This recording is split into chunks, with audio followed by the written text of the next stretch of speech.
നിഷാദെ, അങ്ങനെ ഏതെങ്കിലും തരത്തിലുള്ള മിനുക്ക് പണികൾ കൊണ്ട് പരിഹരിക്കാവുന്നതല്ല ഇപ്പോഴത്തെ പിണറായി വിജയൻ സർക്കാർ നേരിടുന്ന പ്രതിസന്ധി എന്ന് പറയുന്നത്.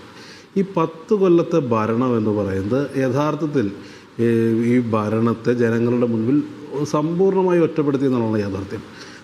മുൻപ് 1957 ആദ്യത്തെ സർക്കാർ മുതൽ CPM ഭരിക്കുമ്പോൾ, LDF ഭരിക്കുമ്പോൾ അതിനെതിരെ ഉയരുന്ന ഏറ്റവും പ്രധാനപ്പെട്ട ആക്ഷേപം എന്ന് പറയുന്നത് പാർട്ടിയുടെ കൈകടത്തലാണ്. പക്ഷേ ഇവിടെ പാർട്ടി നിഷ്പ്രഭമായി. കൈകടത്താൻ പാർട്ടി പോയിട്ട് പിണറായി വിജയൻ്റെ കാര്യത്തിൽ ഇടപെടാൻ ഒരു വ്യക്തിയും തയ്യാറാകാത്ത പിണറായി വിജയൻ്റെ ഒരു വ്യക്തിപരമായ കേന്ദ്രീകരണത്തിലേക്ക് എല്ലാ അധികാരവും പിണറായിയിലേക്ക് കേന്ദ്രീകരിക്കപ്പെടുകയും പിണറായി സമം പാർട്ടി എന്ന ഫോർമുലയിലേക്ക് എത്തുകയും ഈ പറയുന്നത് പിണറായിസം എന്നൊരു വാക്ക് അൻവർ പ്രയോഗിച്ചതാണെങ്കിൽ കൂടി അതൊരു യാഥാർത്ഥ്യമായിരിക്കുകയാണ്. ഇവിടെ പിണറായി എല്ലാം തീരുമാനിക്കുന്നു, പിണറായിയുടെ വ്യക്തിപരമായ താല്പര്യങ്ങൾ ഭരിക്കുന്നു, പിണറായിയുടെ കാര്യത്തിൽ ചർച്ചയില്ല, പിണറായിയോട് കാര്യങ്ങൾ പറയാൻ ആളുകൾ ഭയക്കുന്നു. ഈ പാർട്ടിക്കകത്ത് ആത്മാർത്ഥമായി പ്രകാശൻ മാസ്റ്റർ പറയുന്നതാണോ എന്നറിയില്ല, ഈ സംഘപരിവാറിനെതിരെയുള്ള ബദലാണെന്നൊക്കെ പറയുമ്പോൾ ആളുകൾ കാര്യങ്ങൾ വിലയിരുത്തുന്നില്ലേ? സംഘപരിവാറിനെതിരെയുള്ള ബദൽ എന്നുള്ള പ്രതീതി ആദ്യഘട്ടത്തിലൊക്കെ ജനിപ്പിക്കാൻ ഈ പറയുന്ന കേരളത്തിലൊരു ഘട്ടത്തിൽ ഇടതുപക്ഷത്തിന് കഴിഞ്ഞിട്ടുണ്ട്. ഇപ്പം എന്താണ് യാഥാർത്ഥ്യം?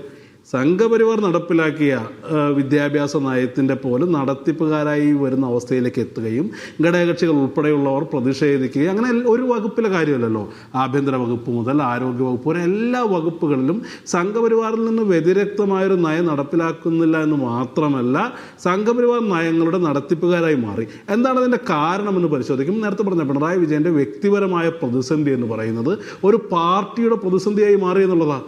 ഒരു സർക്കാരിനെ കുറിച്ച് താങ്കൾ ചില വകുപ്പുകൾ നടന്നില്ല എന്നൊക്കെ ചോദിച്ച് ധനകാര്യ മാനേജ്മെൻ്റ് എന്നൊക്കെ പറഞ്ഞാൽ കടം മേടിച്ച് കാര്യം നടത്താൻ ആർക്കും കഴിയുന്നേ? ഒരു ഭരണത്തിൻ്റെ മുഖമുദ്ര എന്ന് പറയുന്നത് എന്താ? ലോ ആൻഡ് ഓർഡറാ, ആഭ്യന്തര വകുപ്പാ. കേരളത്തിൻ്റെ ചരിത്രത്തിൽ ഇതുപോലെ വിദ്വേഷ പ്രസ്താവനകൾ നിർബാധമുണ്ടാവുകയും അതിനകത്ത് സർക്കാർ സംവിധാനം മുഴുവൻ നിശബ്ദമാവുകയും ചെയ്ത കാലഘട്ടമുണ്ടോ? ഇപ്പോൾ മറ്റ് സംസ്ഥാനങ്ങൾ, കർണാടകയിലും തെലങ്കാനയിലൊക്കെ വിദ്വേഷത്തിനെതിരെ ബില്ല് കൊണ്ടുവരികയാണ്. ഇവിടെ ഒരു FIR പോലും ഇടാൻ കഴിയുന്നില്ലെന്നേ. ഇവിടെ വളരെ കൃത്യമാണ്. അതാണ് ഞാൻ തുടക്കത്തിൽ പറഞ്ഞ കാര്യം. സംഘപരിവാറിനെതിരെ ഒരു ബദൽ, ഞങ്ങളാണ് ന്യൂനപക്ഷങ്ങളെ സംരക്ഷിക്കുന്നത് എന്നുള്ള ചില പ്രതീതികളിലാണ് കേരളത്തിലെ ഇടതുപക്ഷം നിലനിന്നതെങ്കിൽ ആ പ്രതീതികൾ പൊളിഞ്ഞു പോവുകയും CPM യഥാർത്ഥ സ്വഭാവത്തിൽ അനാവരണം ചെയ്യപ്പെടുന്നു എന്നുള്ളതാണ് അതിൻ്റെ യാഥാർത്ഥ്യം. വളരെ കൃത്യമാണ്. ഞങ്ങളെ സംബന്ധിച്ച് ഈ തെരഞ്ഞെടുപ്പിൽ CPM-നെ എക്സ്പോസ് ചെയ്യാൻ അതിൻ്റെ അവസാന ലാപ്പിൽ എത്തി നിൽക്കുമ്പോൾ അധികം പണിപ്പെടേണ്ട കാര്യമില്ല. CPM സ്വയം വെളിപ്പെട്ടുകൊണ്ടിരിക്കില്ല.